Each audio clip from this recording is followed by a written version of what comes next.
Julia vit de petites arnaques et a une passion presque animale, la pratique de la moto. Un jour, elle rencontre une bande de motards qui pratiquent sa passion et pratiquent le cross-bitume. Elle infiltre ce groupe pratiquement composé que de jeunes hommes. Elle ne cesse de se battre pour obtenir sa légitimité au sein de ce groupe jusqu'à ce qu'un jour, un accident vienne troubler leur quotidien. Récompensée par le prix coup de cœur du jury dans la catégorie Un certain regard au dernier festival de Cannes, je vais donc accueillir Lola, la réalisatrice, et Julie, la protagoniste principale du film. On va le faire ton braco. Dominique en a parlé. C'est une dinguerie. Même la nouvelle poule aux odeurs, les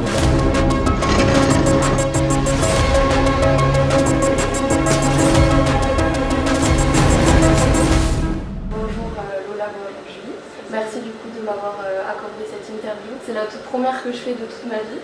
Ah ouais. Mais c'est aussi ton premier film, ton premier rôle, donc je me dis que c'est la vidéo des premières fois, donc ça va le faire. Pour ceux qui vous connaissent vraiment pas du tout, parce que l'interview va être axée sur ça, vraiment vous découvrir. En quelques mots, comment vous vous êtes rencontrés? Je sais que c'était pas un casting comme on a l'habitude. Tu veux raconter? Moi je pratiquais le cross-bitume et Lola a vu mes stories Instagram un peu pirate, la nana qui fout sa bécane dans sa chambre, qui boit du rhum, enfin voilà quoi.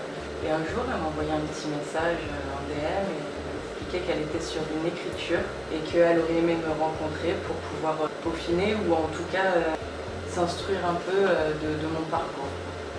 Et on ne s'est pas vu tout de suite, le temps est passé et un jour je me suis dit bon, on va le prendre au sérieux ce DM et j'ai rien à perdre non plus quoi. Et donc on s'est rencontrés à la gare de Persan-Beaumont dans le 95 et après lui avoir mis 2 bonnes heures je pense dans la vue. Dans la vie, je me suis enfin pointée. Après, je pense que je lui ai mis un temps de retard parce que elle est un peu timide, peur de rencontrer l'inconnu. En plus, une nana qui débute de nulle part sur ton Insta qui dit salut, j'écris un film, on peut se rencontrer, trop chelou. On n'y croit pas forcément, on se dit que derrière il y a quelque chose ou quelqu'un d'autre. Enfin, c'est internet quoi. Et au final, on a papoté toute la journée sur ce banc à la gare. On est devenus de plus en plus intimes. J'avais besoin de me livrer. Elle avait l'oreille pour tout entendre et encaisser. C'est comme ça que ce premier lien s'est formé autour d'un banc, d'une gare et d'un paquet de clubs. À la base, j'avais écrit ce personnage un peu comme... c'était un personnage imaginaire que j'avais très peu rencontré sur les routes, parce que ça fait 7 ans que je suis dans le milieu du cross-bitume. J'ai fait plusieurs projets avec certains membres du Dirty Riders Crew, qui est une des plus grandes communautés de cross-bitume en France. Ils m'ont ouvert les portes en 2015. En 2016, je fais Ouvrir Baltimore, qui est un grand métrage. C'est un projet de fin d'études? Exactement, de la famille sans réalisation. Et c'est un peu une carte de visite ce film, parce que je crois que beaucoup de passionnés du cross-bitume s'identifient à ce monde qui est très proche de la réalité, qui n'a rien à voir avec ce que je fabrique dans Rodéo, qui on est plus dans une fiction très très assumée, avec l'envie d'aller très loin dans les codes du cinéma, de rendre hommage en fait à la flamboyance du cinéma. En fait, si on se déplace pour voir un film, c'est pour voir des couleurs saturées, chatoyantes. On a envie aussi de suspense, de films d'action. Voilà. Et ce personnage-là, j'ai mis du temps à l'écrire. Mais quand il est arrivé, je savais qu'il avait des contours définis, je savais que c'était un personnage que j'avais envie qu'il soit irrévérencieuse, impoli, avec une forme de grande violence intérieure, de la colère, assez sombre, avec une grande intériorité, une grande spiritualité aussi, une densité intérieure. Et t'as retrouvé tout ça chez Julie? Et quand je rencontre Julie, c'est un vrai miracle parce qu'elle vient remplir les contours de ce personnage qui était un peu flou. C'était plutôt des intuitions. Voilà. Et moi j'aime bien en fait écrire mes fictions à partir du réel, être influencée par le réel, être influencée par les rencontres. Mais j'avais besoin de rencontrer des jeunes filles qui pratiquaient le cross-bitume. Et c'était la première et la seule. C'était évident en fait du coup au final. Évident et c'est moi ce qui m'a beaucoup touchée et bouleversée, ce qui a fait qu'on a discuté pendant des heures sur ce banc, c'est que je vois en Julie Ledru quelque chose qui me touche, qui me bouleverse énormément, c'est son immense solitude. La manière qu'elle a de se débrouiller dans la vie seule, envers contre tout. Elle me dit plusieurs fois à des moments différents de notre rencontre qu'elle est son meilleure amie. Et en fait, ça me bouleverse, ça me touche. Je comprends aussi que en fait, on recherche certainement la même chose, elle s'inscrit exactement dans le moteur du personnage, dans sa recherche, ce désir de famille, d'être aimé, ce désir de tendresse, de douceur, qui je crois est universel, qu'on peut partager, vraiment auquel on peut s'identifier très fortement. Du coup, la première question, c'est pour Lola. J'ai vu que tu vivais dans le 93, ensuite tu as déménagé à Bordeaux pour ensuite revenir à Paris afin d'intégrer la famille, si c'est ça. Exactement. Comment tu t'es lancée dans le cinéma après ton bac? Est-ce que il t'intéressait depuis toujours? Est-ce que tu avais envie de tester? C'était une évidence ou Ça n'a jamais été une évidence. En fait, c'est marrant parce que je parle de l'immense solitude, de la colère intérieure. Moi, j'ai grandi avec Épinay-sur-Seine. J'ai ma bande, j'ai mes repères, j'ai le quartier, j'ai des codes. Il y a les codes qui rassurent, qui fait qu'on se sent bien là où on est. On est aimé, puis on a notre petite bande, c'est, tu vois, nos habitudes. Les habitudes. Et en fait, j'étais complètement déracinée par mes parents qui ont voulu déménager à Bordeaux. À 16 ans, j'arrive là-bas, je me fais aucun ami, je veux pas m'en faire, je comprends pas où je suis. C'est en région bordelaise en plus, c'est pas à Bordeaux-Centre. Je vivais dans un petit appartement, je me retrouve dans un lotissement avec des maisons, je comprends pas tellement cette géographie. Je vois qu'il y a un manque de diversité aussi énorme, je retrouve plus rien de mes repères. Et ce qui fait que je rentre dans une dépression très intense, très forte. Et la seule porte de sortie, c'est qu'il y a une médiathèque. Et je vois qu'il y a plein de DVD, il y a plein de bacs avec plein de DVD. Et là, je bouffe des films et des films et des films et des films. Et c'était ma manière à moi de vivre un peu la vie et le monde par procuration. De s'évader et de ne pas penser au quotidien qui ne te plaît pas et dans lequel tu te retrouves. Voilà, exactement. Et moi, le cinéma, ça a toujours été Spider-Man, Harry Potter et rien de plus. De mon adolescence, mes parents ils m'ont pas transmis la lecture, la littérature ou le cinéma comme un capital culturel bourgeois qu'il faudrait transmettre aux enfants. Le cinéma c'est vraiment venu comme une nécessité à aller mieux, comme une thérapie finalement, et c'est surtout que c'est arrivé très tard. Et grâce à un prof de philo, et encore une fois là c'est génial, parfois les profs on sous-estime en fait leur force, leur manière de parfois changer des vies. Mais moi quand je prends connaissance de l'atelier cinéma qui est au lycée, et que je comprends qu'il y a un ciné-club où on peut voir des films gratos, des vieux films en salle de cinéma, en pellicule 35. Donc c'est vrai que c'est arrivé très tard et au final... Genre à 17 ans, je découvre la fureur de vivre. Voilà, et la Fémis c'est venu dans la même nécessité, dans la nécessité déjà de raconter des histoires. C'était une des seules écoles gratuites aussi, publiques et accessibles en France. C'est quand même assez cher de vouloir se lancer dans le cinéma si on n'est pas accepté à la Fémis ou après il y a comment ça s'appelle, à Lyon là, la Cinéfabrique. Il y a l'école Louis Lumière, oui. Et il y a l'école Courtrajmé à Montfermeil. Et aussi, il y a une antenne à Marseille, je crois. Mais c'est vrai qu'à mon époque, il n'y avait que la Fémis. C'était vraiment, je ne pouvais pas viser autre chose parce qu'évidemment, mes parents, ils n'avaient pas du tout les moyens. Déjà, moi, j'étais boursière à la Fémis en fait. Donc, Julie, j'ai cru comprendre qu'il s'agissait de ton premier court-métrage, ton premier long-métrage en tout cas, en tant que protagoniste principal. Surtout, ce qui m'a vraiment marqué, c'est le fait que tu sois si naturelle, si à l'aise. Et je pense que c'est le fait qu'on évoque ta passion qui t'a mis déjà dans le bain et qui t'a rendu si naturelle. Donc comment tu t'es préparée dans ton premier rôle au cinéma et en tant qu'en plus protagoniste principal? Alors la préparation, elle s'est fait plusieurs mois en amont. Avec Lola, Antonia, sa compagne, qui joue le rôle d'Ophélie, et un peu plus tard Calice. On s'est isolés en campagne. On a essayé de trouver le juste endroit où je peux me positionner moi, Julie, pas me perdre entre Julia et Julie, vraiment trouver la démarche, comment elle se déplacerait de Julia d'un point A à un point B. Parce que moi je le fais d'une façon mais elle d'une autre, parce qu'elle est remplie d'énergie qui ne sont pas les miennes, elle est remplie de colère, de fureur, elle ne peut pas rester en place. Qui, contrairement à moi, qui est beaucoup plus chill. On a passé des après-midi à marcher, sur une place, c'était une maison de retraite, je crois, devant. Et on a passé, pareil, sur le timbre de la voix qui est différent. On a beaucoup travaillé à crier, à parler avec un timbre beaucoup plus fort. Ancré. Ouais. Avec Julie à Lyon, la directrice de casting aussi, je me suis entraînée 2-3 jours avec elle. Où on a beaucoup travaillé la colère, parce que c'est bien d'être en colère dans la vie, on ne se voit pas, mais la reproduire c'est chaud. C'est assumer ses propres démons, assumer aussi son facile, assumer certaines marques au niveau des yeux, un faciès qui ne me plaît pas forcément. Se dire la colère chez moi ça donne ça.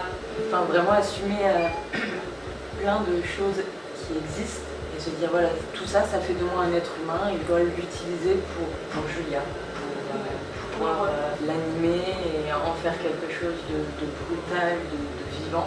On fait moite-moite. C'est bon, je peux pas, je donnerai pas si Fais pas le crevard, putain, j'ai besoin de cramer, regarde là, il y a tout le monde qui crame, moi je suis la seule débile sur le côté. Vas-y.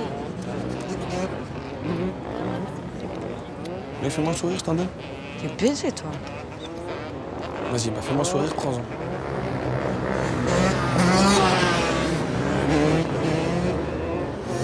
Vous, en 2016, tu réalises ton film de fin d'études, on en a parlé tout à l'heure, Au vol Baltimore, qui plonge le spectateur dans l'univers des roues, des motards et du cross-bitume. Où Rodéo aborde lui aussi ces thématiques-là. C'était une évidence pour toi d'aller dans la continuité de ce projet-là, d'Au vol Baltimore, où tu es passé par d'autres thématiques de films avant de te dire je fais Rodéo. C'est sûr que Rodéo s'est enrichi des nombreux projets que j'ai fait dans le milieu du cross-bitume. La première fois que j'y plonge, que je rencontre ces riders qui sont devenus maintenant des amis dans ma vie et dans mon travail. La première fois que je vais sur cette route, qui est une ligne d'entraînement sans circulation dans le 77, perdue au milieu des champs, c'est-à-dire vraiment très loin des habitations, je comprends que c'est une communauté très codifiée, avec une grande technicité, un esprit de groupe très fort, beaucoup de solidarité, une énergie, encore une fois, commune, collective, une joie d'être ensemble, de partager cette ligne, de se montrer, de proposer des figures. C'est-à-dire que cette ligne, c'est comme une scène, c'est presque comme une scène de théâtre. Il faut montrer ce qu'on sait faire de plus beau. Il ne s'agit pas simplement de lever la roue, il s'agit de lever la roue, d'avoir le frein, coup de gaz, coup de frein, de tenir à la verticale, en I, et après on compose d'autres figures, toujours comme ça en équilibre sur une seule roue. Et c'est vraiment un univers qui est très riche, où la passion, c'est plus qu'un désir de vitesse ou un désir de cramer le bitume. En fait, c'est une forme il y a une mythologie très très grande autour du cross-bitume. Et ça m'attrape dès la première fois où j'y vais. Et après, ça m'a jamais lâché. En fait, j'y suis retournée de très nombreuses fois, j'ai passé beaucoup de temps, j'ai fait plusieurs reportages photos, les photos qui circulent après de Rider on Rider, parce qu'ils sont très ouverts à l'idée de recevoir des gens sur la ligne. Ils sont très pédagogues pour transmettre c'est quoi la passion du cross-bitume, qu'est-ce que c'est, qu'est-ce qu'on vient faire là, pourquoi on est là et pas dans la rue justement, dans les quartiers. J'ai fait ce court-métrage-là. Pour moi, c'était important de développer le thème de la famille, le thème de la passion, lié à l'idée que si on fait de la moto tous ensemble, c'est parce qu'on a envie de créer des familles alternatives. Que c'est une manière de résister à l'endroit où peut-être que la famille, le foyer, que les parents sont pas là, que c'est compliqué. Une nouvelle famille. Exactement. L'idée du clan, l'idée de la bande, celle qui fait justement, qui nous fait grandir d'une autre manière que dans nos familles traditionnelles. Et donc j'avais envie d'apporter ça, et c'est un court-métrage qui est très poétique à cet endroit-là. Ensuite, j'ai fait un clip où clairement j'ai voulu tester ou expérimenter une séquence qu'il y a dans Rodéo. C'est le cortège en hommage, voilà. Un grand cortège comme ça, et ça c'est quelque chose que j'ai développé dans un clip pour l'artiste Electro Chloé. Et j'ai fait un autre film qui est un moyen métrage, qui n'a jamais vraiment circulé en festival. C'est un film que j'adore, qui est un film que j'ai fabriqué quasiment seul. C'est moi qui filme, c'est moi qui monte, et il n'y a que deux personnages principaux. C'est une rencontre entre Ralio et une femme qui s'appelle Samaya. Comment cette rencontre les transforme petit à petit. Et Ralilou, c'est quelqu'un que je rencontre qui vient du milieu du cross-bitume. Okay. Et donc c'est encore une fois une manière de logique et ça pouvait aboutir sur un long métrage. C'est ça, c'est qu'en dépliant de projet en projet, je décortique cette mythologie-là. On creuse, on recherche. Il y a des choses qui restent, des motifs qui restent. Et Rodéo, en fait, c'est issu de toute cette recherche artistique, en fait, qui s'est approfondie. Rodéo, il met en scène des pratiques parfois illégales, des motos qui roulent à toute vitesse sur la route, mais pourtant tu arrives à filmer ça toujours de façon hyper esthétique et artistique. Est-ce que malgré tout ça et cette bienveillance, Est-ce que vous aviez anticipé les polémiques qui ont circulé à Cannes pendant Rodéo ou pas du tout?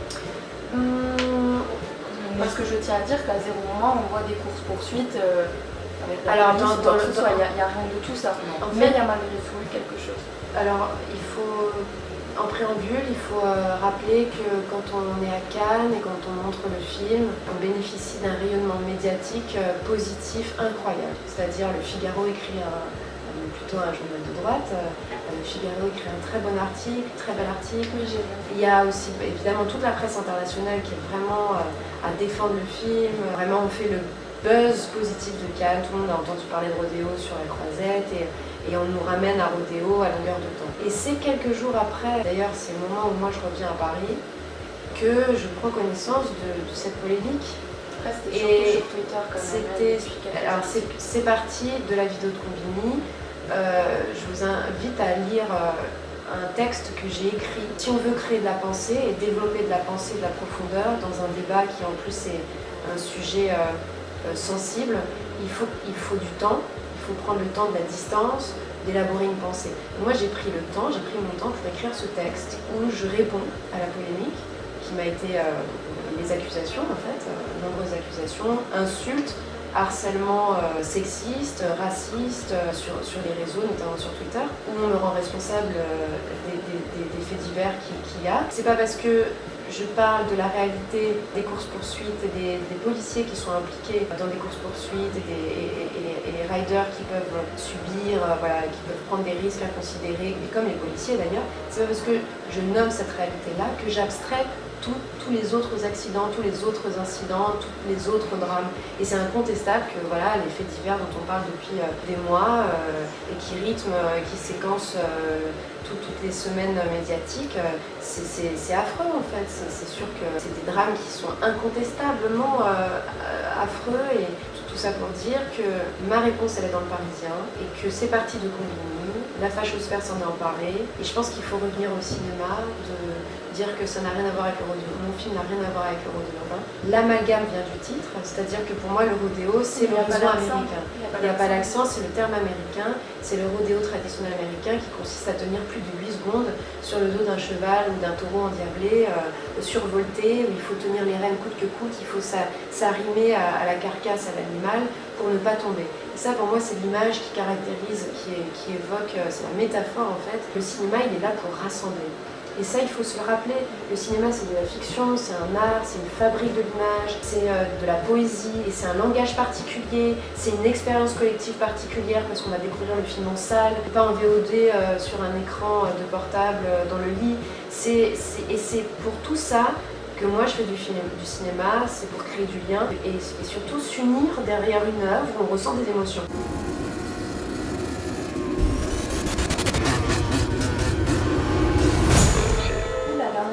C'est est-ce que vous avez des films ou des réals qui vous inspirent?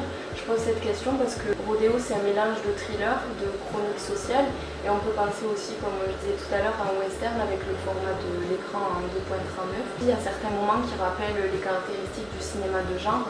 Donc est-ce que vous avez des références ou des réals qui vous ont inspiré ou que vous aimez, que vous pourrez conseiller du coup? Moi je suis pas autant cinéphile, mais lors de la préparation dans les Hauts-de-France avec Lola, j'ai eu la chance qu'elle m'a fait découvrir des films incroyables, dont Rosetta.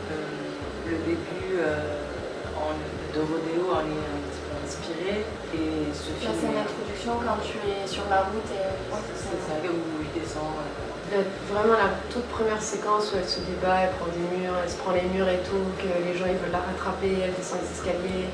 Ça c'est vraiment une citation de la première séquence du film de Rosetta, des frères Dardenne qui s'appelle Rosetta. Et ensuite on a regardé Euphoria qui est un peu plus moderne par rapport à Rosetta, du coup aussi un peu plus US. On a fait donc tous les soirs un petit épisode et ce qui est marrant c'est que du coup à Cannes, sans le savoir, ils ont dit un truc du genre la Zendaya française. Et ça m'a fait sourire parce que c'est une actrice incroyable. Enfin, moi dans Euphoria j'adore. Et Fichtank aussi. Les Fichtank mais que j'ai pas vu. C'était sur notre liste. Mais si, rappelle-toi, tu sais, même quand elle se débat là.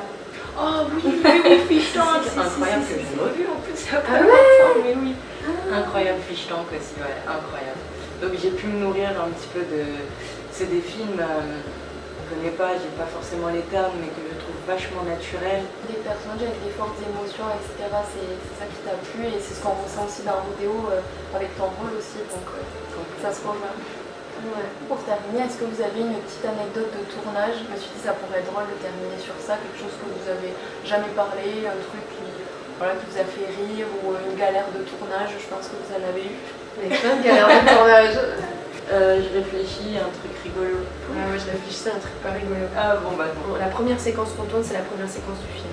On a quasiment tourné dans l'ordre. Et quand on commence à tourner la deuxième semaine, les premiers jours de la deuxième semaine, c'est le moment du rassemblement avec les motos.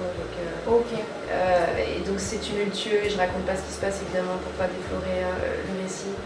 Et en fait, au moment d'une séquence, Julie, elle est poussée par un comédien et elle sous-tend la cheville, elle se fait une entorse. Elle est envoyée à l'hôpital.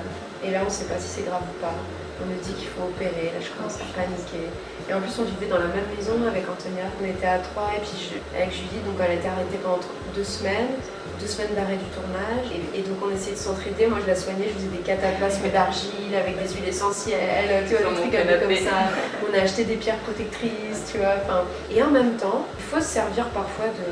Voilà, les accidents, ça arrive et quand on tourne, quand on est réalisatrice, on a envie de contrôler les choses, c'est dur parfois de lâcher prise. Et là, ce qui était assez beau, c'est que les riders avaient tenu à rester dans l'hôtel où ils logeaient. Tous, quasiment tous. Et pendant 2 semaines, ils ont créé des liens, mais même pas plus que des liens de famille, des liens de sang. Ça a beaucoup aidé pour la suite.